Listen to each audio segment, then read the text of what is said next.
Oh non, moi je vais plus au cinéma.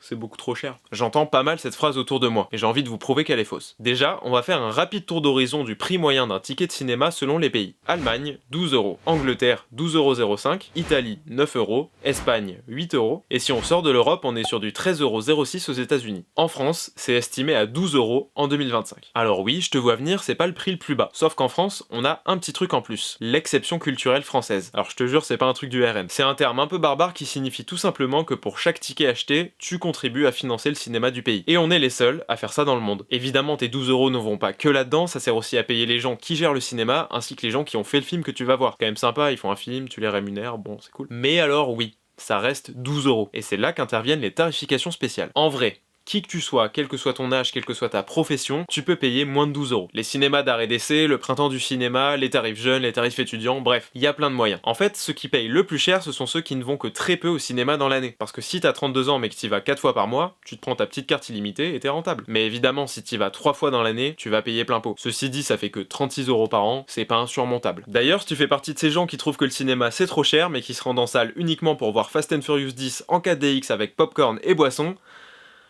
je peux plus rien faire pour toi, gros. C'est terminé là.